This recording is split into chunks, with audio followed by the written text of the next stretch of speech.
Hey everyone, it's Amrik here. I'm here to give you a demo on how my coaching software works, so that way you can test it out, see if it's useful for your team, for yourself, or whatever you'd like to use it for. So currently you are looking at the internal view part of the software, and this view is all centered around the themes that you want to improve on. So you can see this is for a team at the moment. So you can see on the left we have 4 different themes loaded in at the moment. And the first one we'll take a look at is the bad execution. So this is designed for Rainbow Six Siege, but this can be for any game. And these are generally things that you want to improve on. So you can see we've got bad problem solving, bad execution, the roam clear was poor, as well as something like bad setup, or we didn't stick to our strat.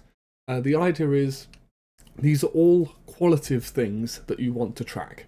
There's many tools out there at the moment that can track the quantitative data. So this is things like your entries, how many bullets were fired. Now we've got positioning of people, anything that you can pull from the game. There is many tools out there. You can find them on Twitter. That give you the quantitative data, such as rounds won, rounds lost, which bomb sites were played. This tool is designed for qualitative things. So these are things that the numbers can't tell you. So these are very much like eye check things when you're watching the game. So for example, a bad execution, there can be a million different factors that go into what would make a bad execute when a team is executing into a bomb site in something like CSGO or Rainbow Six Siege. And the idea is that's where this tool is aimed to help you track that in a much easier way compared to something like Google Docs. So the idea is, you can see on the right, you have the option to add a theme. So we've got bad execution in here. And then you can see in the middle column, we have loaded up a numerous amount of games. So the idea would be, when you guys scrim, you would add a match. You can give the match a title. You can put who you're playing, what map you played, as well as the date. And then once you've added a match, so you can see here we've got 1, 2, 3, 4, and 5 matches added in on all different days. We played a best of 3 on the first, just a best of 1 on the second, and a best of 1 on the third. Once you have those added in, you can then add rounds to those matches. All of these are clickable, so if you want to go back and watch a VOD on a previous game, and you want to add more things into it, you can just click on the match that you want to add in and it will auto-populate the information, as well as the rounds are clickable to auto-populate that as well. That leads us onto the quick entry area on the right here. So what this does is it searches through your current theme and finds any entries you've added in previously. And in that way, if your team is making the same mistakes or you have replicable notes, rather than having to type it out again, you can just click on whichever quick entry you want, adjust the round number, and then add that in to the match. The idea is where you normally have a Google Doc open and you'd be typing these things out and making notes by hand maybe.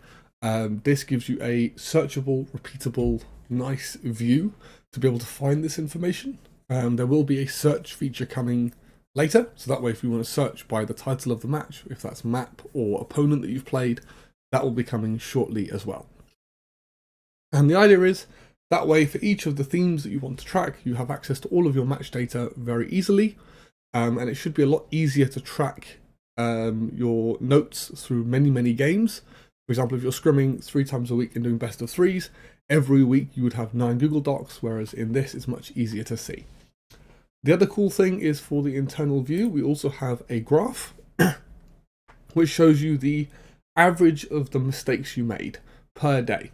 So you can see we've got the average of the theme of bad execution.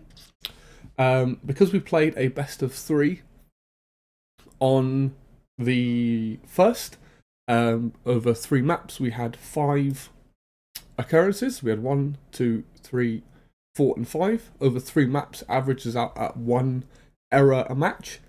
So you can see that on the graph, it's occurrences divided by the matches you played that day. Whereas because we played best of 1s on the second and the third, we have an average of 3 and an average of 1. There possibly is an option to filter this, so if you want to have it by total occurrences or you want to keep it as an average, that is something we can look into. If that's a feature you would like, please let me know. The other thing to keep in mind as well is we are planning to also have more than one graph visible at a time. So the plan is to have 4 of these graphs with drop down, so you can select which themes you would like to have shown on this page. That's also a feature that is coming later. That then takes us into the external view. So this is mainly for analysts or external facing coaches that are looking to prep against other teams. And this is centered around the teams concept.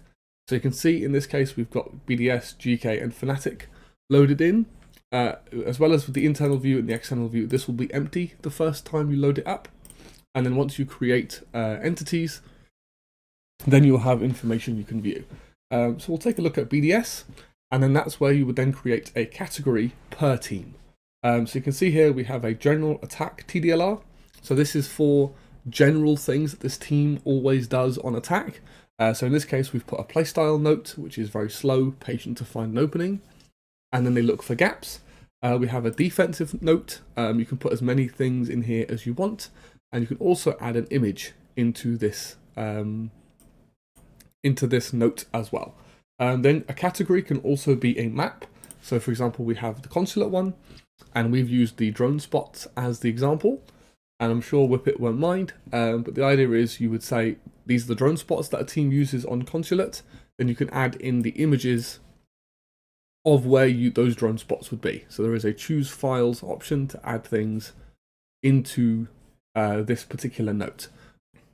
So as you can see, we now have a team called Fnatic 2. We have a category called Consulate, and if we click on that, there will be nothing here.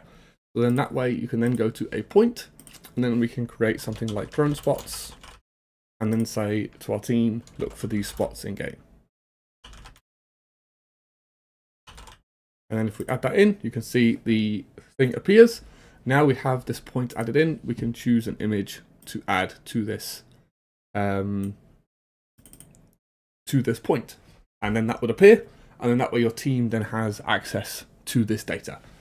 So this view is very much designed for external prep, so you can add screenshots. This would replace the PowerPoints you create.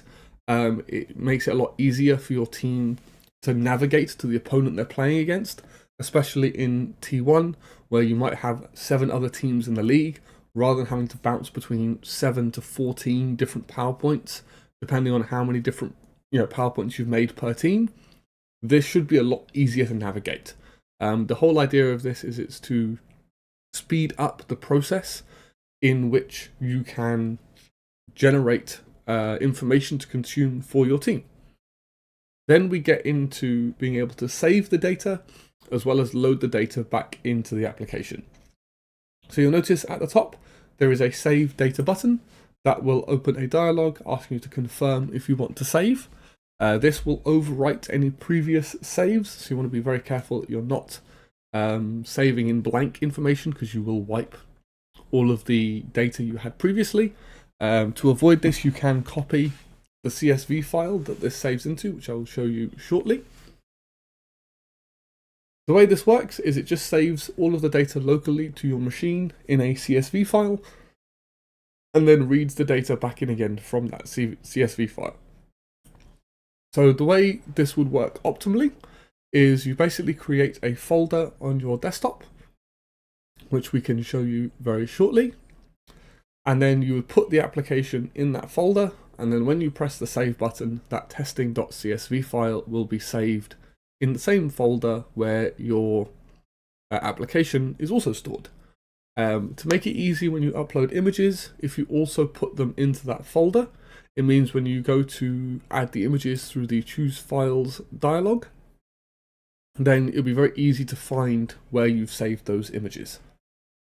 Something to note on the internal view as well, we haven't used it in this example. If you use a macro to get timestamps, you can use the paste link button, and it will populate the link into the YouTube field, and then that will also appear in the notes area.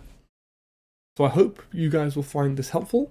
The only other thing to mention is this can be used for individuals on teams as well. So this internal view can also be used for players looking to improve. So within your team, if you have player goals, if that's learn callouts, if that's to improve crosshair placement, if that's to include increase the effective positioning of players, you can add those as themes as well.